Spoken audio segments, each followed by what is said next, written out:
twongeye kubirizaho abandi tubaheza mwaramutse bitewe naho muherereye ariko bari ku mugabane wa Afrika. Ubu turabona ni umugoroba wa joro tubirijeho aho muherereye. Uyu munsi ni tariki 8 z'ukwezi kwa 8 umwaka wa 2025.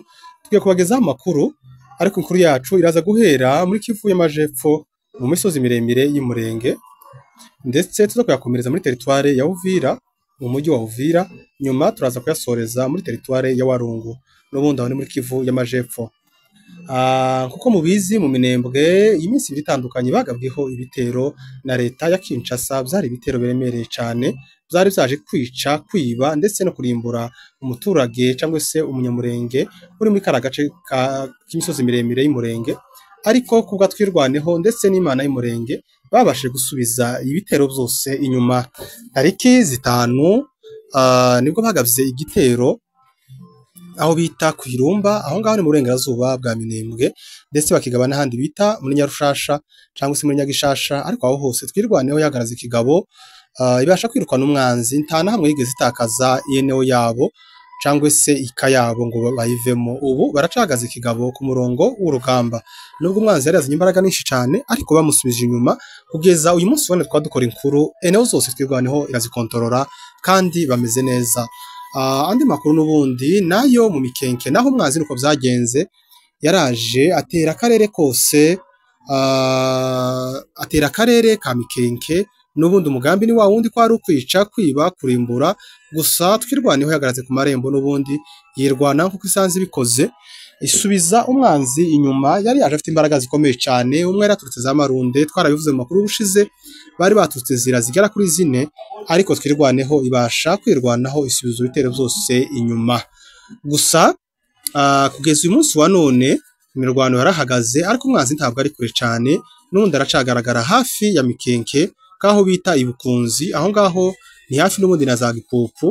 Umwanzi n'ubundi aracahagaragara na za Gwisakuku. Hari ibice bimwe na bimwe umwanzi akirimo agaragaramo, bishatse kuvuga ko intambara ikiri yose hari ahantu nubwo umwanzi yabashe gusubira inyuma. Amakuru yacu n'ubundi yandi reka tuze kuyakomereza muri Uvira, ahari ejo nimugoroba humvikanye amasasu menshi cyane, ndetse aza gufata abantu ubwo umusaza w'imyaka 40 yabashe guhura n'amasasu cyangwa se icyo bita ngo bar perdi. Ariko arantago twahita ama bar perdi kuko nta mwanzi bari bahanganye nabo, ahubwo nyine baza bayarasa bakene kurasa abantu. Aya masasu akaba yarashwe n'abasirikare ba FARDC, barimo bazamuka umusozi bashaka kuzamuka umusozi wa Gafinda. Ariko uko tubikesha abaturage bavuga ko abasirikare bari banze kuzamuka kubera gutinya ko iraruguru bagiye bazahahurira n'ikibatsi cy'umuriro c'abana batwirwaneho, bituma barasa amasasu menshi cyane bigaragambya badashaka kugenda ku rugamba, kuko hari yaje oda ivuga ko bakwiriye kuzamuka. Gusa zaje kurangira n'ubundi nyuma yo kurasa ayo masasu iteko ribaye itegeko, babasha kuzamuka bafite gahunda yo gutera n'ubundi Kageregere, dore ko bayigerageje inshuro zigera kuri 3 zose muri kuno kwezi, ariko bagatsindwa bagakubitwa nk'abana batoya. Ubu n'ubundi kandi ntibaraheba, iki gitero cazamutse cagiye kuranforce Bazalendo bari muri bya bice bya za Masango, za Mahita, ndetse n'abasirikare bahari n'ubundi ba leta n'abarundi n'ubundi kandi ngo basuye bataki barebe ko batera Kageregere. Gusa kugeza ubu nyine Imana natwirwaneho baracagaze neza muri karagace k'Umurenge, kandi nta na rimwe bazigera batsindwa. Imana y'Umurenge ni yayindi, nta gitero na kimwe kizaza kiruta ibyaje guhera 2017 kugeza kuno munsi wa none. Andi makuru n'ubundi nayo muri teritwari ya Warungu, aho ku munsi w'ejo inyeshamba z'Abazalendo zashomboroje intare za Sarambwe, zibagabaho igitero. Gusa intare za Sarambwe zaje kwigwanaho kigabo, ziza kubavugutira umuti zirabirukana kugeza ubwo bigarura isantere ya Kanyola. Aho ngaho ni muri teritwari ya Warungu.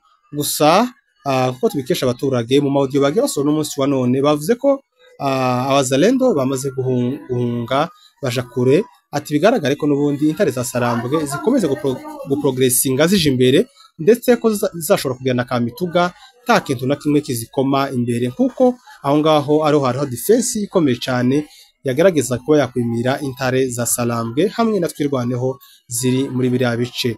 Ibi bigasa nkaho ari ukuviola cessez-le-feu, kuko Bazalendo bagabye igitero mu gihe idoha ibiganiro bitegura kandi impande zombi gusubira idoha mu biganiro, mu minsi ishize bari bemezanyije agahengwe ariko leta ya Kinshasa ikaba ikomeje kuviole iyi cessez-le-feu igaba ibitero ku birindiro vya Twirwaneho ndetse na M23. Nshuti bakunzi, nayo makuru twabateguriye uno munsi wa none, andi makuru tuzabagezaho ku gitondo c'ejo tubabwira uko akarere kose kavyutse muri rusange. Nimba uri musha muri studio zacu turagusaba ko wakora subscribe kugira ngo uzofasha kubona amakuru ku gihe. Murakoze, mugire umugoroba mwiza.